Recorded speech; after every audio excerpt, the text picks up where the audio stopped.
इमदाद शुमरो, एक और बड़ा बहरान ताकुब करता हुआ वज़ीर आज़म इमरान खान के दरवाजे पर पहुंच गया है और इमरान खान साहब ने हाथ खड़े कर दिए, जैसे कोई आपके सामने आ जाए और आपको कहे कि हैंड्स अप, तो आप हैंड्स अप कर लें, सारा कुछ सरेंडर कर लें, गिव अप कर लें। तो इमरान खान साहब ने इस बहरान के सामने सरेंडर कर लिया हुआ है, घुटने टेक दिए हुए हैं, बिल्कुल इसी तरह जिस तरह बकौल फवाद चौधरी के उनकी हुकूमत ने इंतहा पसंदों के सामने घुटने टेक दिए। अब ज़ाहिर है वो एक उन्होंने जिक्र कर दिया था और एक और मुज़ाकरात चल रहे हैं, लेकिन मुद्दा ये नहीं है, मुद्दा कोई और है। और जब ऐसा बहरान हुकूमत को घेर रहा है तो ऐसे में हुकूमत के किले में दरारें भी पड़ना शुरू हो गई हैं, हमले भी होना शुरू हो गए हैं। हमला किया है इमरान खान साहब के मजबूत मरकज़ पर, मजबूत किले पर बिलावल भुट्टो जरदारी ने। बिलावल भुट्टो जरदारी का फोकस सिंध के बाद खैबर पख्तूनख्वा है ज़्यादा, हैरत अंगेज़ तौर पर समझाया जा रहा था कि बिलावल भुट्टो जरदारी पंजाब पर ज़्यादा फोकस करेंगे, क्योंकि पंजाब से कुछ नशस्तें लेने के बाद और सिंध जो उनके पास, वैसे भी अभी तक सिंध में उनको कोई चैलेंज नहीं है, बल्कि वो तो कराची को अब क्लेम कर रहे हैं मुसलसल कि सूबे के दारुल हुकूमत कराची पर से भी नशस्तें ले, तो सिंध में उनको कोई बड़ा चैलेंज नहीं है। और पंजाब में, जनूबी पंजाब में वो ज़रा अपनी एक फील शील देकर गए और उसके बाद अब उनका ज़्यादा फोकस जो है खैबर पख्तूनख्वा में है। और पिछले दिनों जब ये महंगाई के ख़िलाफ़ पीपल्स पार्टी ने तहरीक शुरू की थी तो पीपल्स पार्टी के बड़े मुजाहरे जो थे महंगाई के ख़िलाफ़ वो भी खैबर पख्तूनख्वा में हुए। अभी मैं एक वीडियो देख रहा था, आजकल की है, और क्योंकि सोशल मीडिया पर चलने वाली वीडियोज़ जो होती हैं वो उसमें डेट उस तरह मेंशन भी नहीं होती, तो इसी वजह से मैं डेट पर तो कंफर्म नहीं हूँ, लेकिन वो सवात में एक बहुत बड़ा मुजाहरा था और लिखा हुआ था कि आज जुमे के रोज़ था, तो बहुत बंदा ही बंदा था वो पीपल्स पार्टी का मुजाहरा सवात में, और जिसमें सैकड़ों हज़ारों लोग हों। तो वो पीपल्स पार्टी का फोकस जो है खैबर पख्तूनख्वा पर ज़्यादा है। और उसके पीछे एक रीज़न और भी है, और वो ये कि जो पीपल्स पार्टी की खैबर पख्तूनख्वा की अब की तंजीम है, नजमुद्दीन जो सदर हैं नजमुद्दीन खान साहब, उनकी क़यादत में तो वो ज़्यादा एक्टिव भी बहुत ज़्यादा है। और इंतखाबात का ज़ाहिर है वो वक्त भी होना है, आ रहा है, बल्कि करीब है। और उसके अलावा वहाँ पर इमरान खान साहब की हुकूमत को तकरीबन 9 साल मुसलसल इमरान खान की हुकूमत है, तो किसी न किसी अपोजिशन ने तो उठना है वहाँ से, तो इसी वजह से भी एक फ़ायदा हो रहा है पीपल्स पार्टी को वहाँ पर। पंजाब में तो मुस्लिम लीग नून अपने कद काट के साथ उसी तरह खड़ी हुई है जिस तरह, बल्कि ज़्यादा तगड़ी होकर खड़ी हुई है इमरान खान की हुकूमत की कारकर्दगी की वजह से। तो ऐसे में हुआ ये है कि जो इमरान खान साहब के जहाँ से PTI का जन्म हुआ था, जहाँ से PTI को वज़ीर आला मिला था, जहाँ से PTI की पहली हुकूमत बनी थी, खैबर पख्तूनख्वा तो था ही ना, लेकिन नौशहरा परवेज़ खट्टक साहब का आबाई इलाका, आबाई ज़िला, वहाँ पर हमला किया बिलावल भुट्टो जरदारी ने। और इधर उधर नहीं किया, बिल्कुल घर के अंदर जाकर परवेज़ खट्टक के भाई लियाकत खट्टक और भतीजे अहद खट्टक को पीपल्स पार्टी में शामिल कर लिया है। उनके इख्तलाफात PTI के साथ चल रहे थे, उनके इख्तलाफात वज़ीर आला के साथ चल रहे थे, उनके इख्तलाफात अपने भाई वज़ीर दिफा परवेज़ खट्टक साहब के साथ भी चल रहे थे।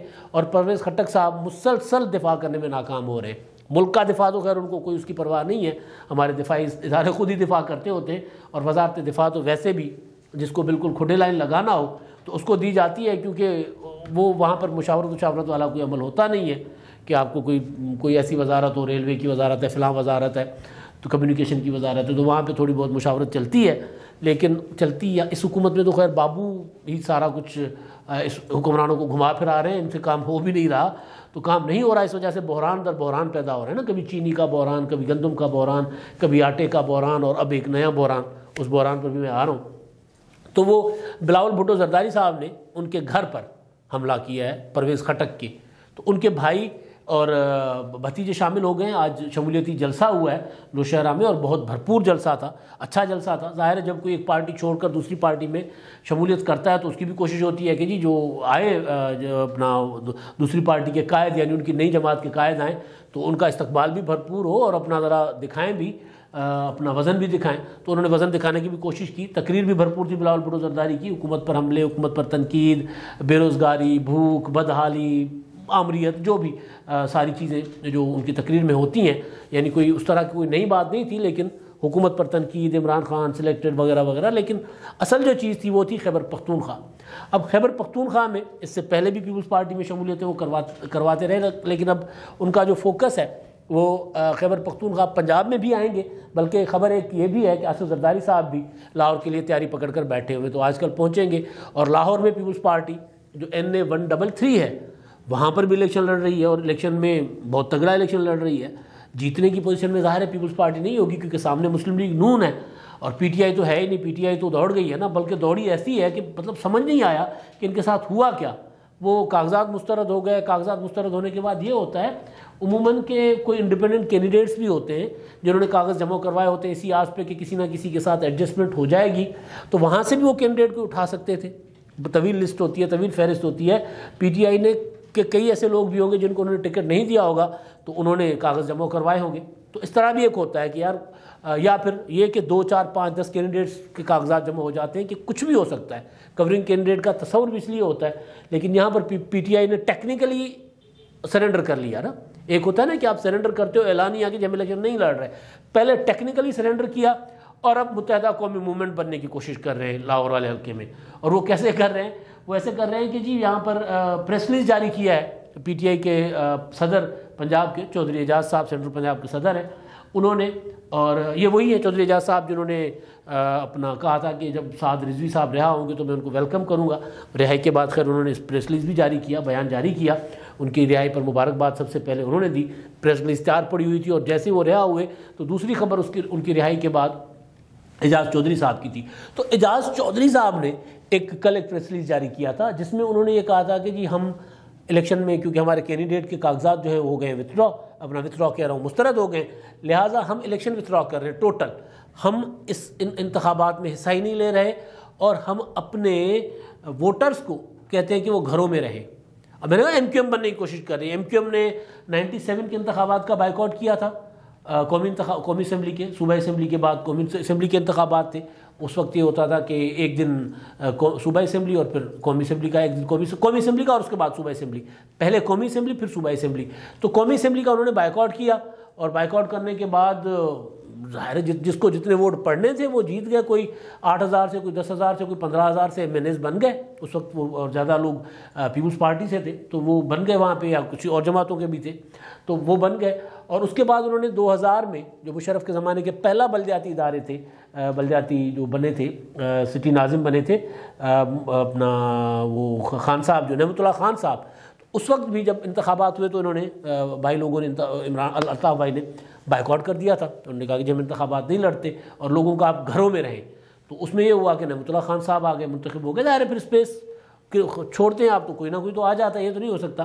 तो अब यहाँ पर भी वो ना मतलब अपना इमरान खान साहब ने कुछ दिन पहले इजलास में कहा था ना कि जी जिस तरह मुत्तहदा कौमी मूवमेंट वाले ना, जो उनका डिसिप्लिन है ना, जिस तरह वो अपनी लीडरशिप की बात को एको करते हैं, जिस तरह उनमें यकसानियत होती है, जिस तरह यकसू होकर बात करते हैं, उस तरह बात करें। मेरी काबिना के लोग, एक बंदा कोई बात कर रहा होता है, दूसरा कोई बात कर रहा है, तो MQM के तर्ज अपनाएं। तो MQM का तर्ज और तो अपनाया कि नहीं अपनाया। एक तो धमकियाँ दी, फैसल वोडा साहब ने धमकियाँ दी जज साहब को, उधर असद उमर साहब ने धमकियां दी अपोजिशन को कि जी आएंगे तो आपको कुट पड़ेगी, और 1-2 धमकी किसी और ने भी लगाई थी। पिछले दिनों मैंने गुजारिश की थी कि MQM के से डिसिप्लिन सीखे ना सीखे, लेकिन MQM से इन्होंने ये ज़रूर सीख लिया है कि जो इमरान खान के ख़िलाफ़ बोलेगा तो फिर उसको फेंटा पड़ेगा। भाई का अल्ताफ़ भाई का कायद का गद्दार है, मौत का हकदार है की तर्ज पर। तो खैर तो उसको फॉलो करती है PTI, अच्छे तरीके से फॉलो कर रही है। एजाज चौधरी साहब ने कहा कि जी लोग जो है घरों में रहें, वोट ना कास्ट करें, वोट कास्ट करने ना आए। अब ये नहीं हो सकता कि अगर हमारा कैंडिडेट नहीं है तो फिर हम उसका फ़ायदा पीपल्स पार्टी को पहुंचाएं, हमारा वोटर पीपल्स पार्टी को वोट दे या किसी और को वोट दे, लिहाजा हमारा वोटर नहीं निकलेगा। तो ये उन्होंने तरीका अख्तियार किया मुत्तहदा कौमी मूवमेंट वाला। तो असल जो चीज़ थी वो ये थी कि एक तो बिलावल भुट्टो जरदारी साहब अपना खैबर पख्तूनख्वा में, अब खैबर पख्तूनख्वा में पीपल्स पार्टी मैंने गुजारिश की कि बहुत ज़्यादा मजबूत होती नज़र आ रही है। जिस तरह के मुजाहरे हो रहे हैं, होना ये था जो हम देखें कि 2018 के इंतखाबात के बाद पीपल्स पार्टी ने सिंध जो है वो वहाँ पर हुकूमत बनाई सिंध में, और इमरान खान साहब को सिंध के अलावा हर जगह हुकूमत मिल गई। बलूचिस्तान में उन्होंने हुकूमत बनाई, इत्तेहादी, उसके बाद रह गया था गिलगित बल्तिस्तान, आज़ाद कश्मीर, तो वहाँ पर भी हुकूमत बना ली। तो आज़ाद कश्मीर के इंतखाबात के बाद फिर ऐलान हुआ कि जब बाकी रहा है सिंध तो हम सिंध फतेह करने जाएंगे और सिंध में जाकर अपनी हुकूमत बनाएंगे। तो फिर अरबाब गुलाम रहीम साहब, आपको याद होगा, उनको जिम्मेदारी दी गई, उनको सूबाई जो है वो क्या बनाया गया ज़िम्मेदार अपना PTI का। तो उन्होंने कोशिशें की, कुछ शमूलियतें भी करवाई। तो उधर सिंध में तो कोई ख़ास फ़र्क नहीं पड़ा पीटीआई का, क्योंकि पढ़ना भी नहीं है। वजह ये है कि जो कारकर्दगी है ना वफाकी हुकूमत की, पेट्रोल रोज़ाना महंगा करते हैं, गैस वाला बहरान जिस पर मैं आ रहा हूँ वो है नहीं, गैस मिलती नहीं है लोगों को, एक एक चीज़ रोज़ाना की बुनियाद पे महंगी होती है। महंगाई इस हुकूमत में दिनों के हिसाब से नहीं, घंटों के हिसाब से हो रही है। एक वक्त तो ये होता था ना कि पहले कि यार 15 या 20 दिन के बाद, महीने के बाद, पहले तो साल 1.5 साल के बाद कीमतों का फ़र्क आता था, लेकिन अब तेज़ी आ रही है वक्त के साथ साथ। तो अब इमरान खान साहब की हुकूमत में तब्दीली आई कि हर घंटे के बाद, पता ही नहीं होता, आप घी खरीदने जाएँ और अगले घंटे दोबारा जाएँ तो आपको पता चलेगा जो पुराना रेट था वो नहीं है, 2-4 रुपये बढ़ गया हुआ है, या 2-4 घंटों में ना भी फ़र्क पड़ा तो अगले दिन फ़र्क पड़ जाता होता है। तो वो जो महंगाई का आलम है, तो पंजाब में जो उनका मजबूत मरकज़ है, पीटीआई का दावा है, और पीटीआई ने ज़ाहिर पंजाब के वोट की बुनियाद पर मरकज़ में हुकूमत बनाई है, तो वहाँ पर तो वो हल्का अपना संभाल नहीं पा रहे। अपना लाहौर में इलेक्शन लड़ने के काबिल नहीं है, लिहाजा ऐलान कर दिया कि हमारे वोटर वोट ना डालें। और वो नवाज शरीफ साहब के ख़िलाफ़ जो 2013 में इलेक्शन लड़े थे कल्यार साहब, नूर हयात कल्यार साहब, वो रिज़ाइन करके पार्टी छोड़ के चले गए। और बहुत से लोग मुख्तलिफ जमातों के साथ राब्तों में हैं, कोई मुस्लिम लीग नून के साथ राब्ते में है, जो निचली लेवल पे लोग होते हैं ना, बड़ी लेवल पे मैं लोग नहीं कह रहा कि एमएनए कैंडिडेट, वैसे भी वो 67 जो है 67 एमएनए पंजाब में से, उनमें से 56 वो हैं जो कहीं ना कहीं किसी ना किसी तरीके से अपना जुगाड़ लगाने की कोशिश कर रहे हैं। लेकिन अब मैं निचली सतह की बात कर रहा हूँ कि जो गली मोहल्ले की लीडरशिप है पीटीआई की, या जो यूसी लेवल की लीडरशिप है, जो टाउन लेवल की, वो लोग सारे के सारे पीटीआई से बागी हुए हैं, क्योंकि वो लोगों में जा नहीं पा रहे, लोगों के काम नहीं हो पा रहे। तो उन्होंने अपने छोटे छोटे ग्रुप्स जो हैं वो अब पंजाब में भी वो ज्वाइन करना शुरू कर दिए हुए हैं, या इधर उधर कम से कम अपनी वफादारियाँ बदलने को वो सोच रहे हैं कि यार इनके साथ तो रहकर नहीं इलेक्शन लड़ा जा सकता। यही वजह है कि जो NA 133 है वहाँ पर पीटीआई के जो कैंडिडेट थे, जब उन्होंने मूड देखा कि यार ये तो यहाँ पर तो कुट पड़ेगी, तो उन्होंने कागजात ही टेक्निकली ऐसे इस तरह जमा करवाए कि कागजात मुस्तरद हो गए। अपीलें शपीलों में जाकर क्या होना था उनको पता था, नहीं होगा, तो टेक्निकली वो विथड्रॉ कर गए।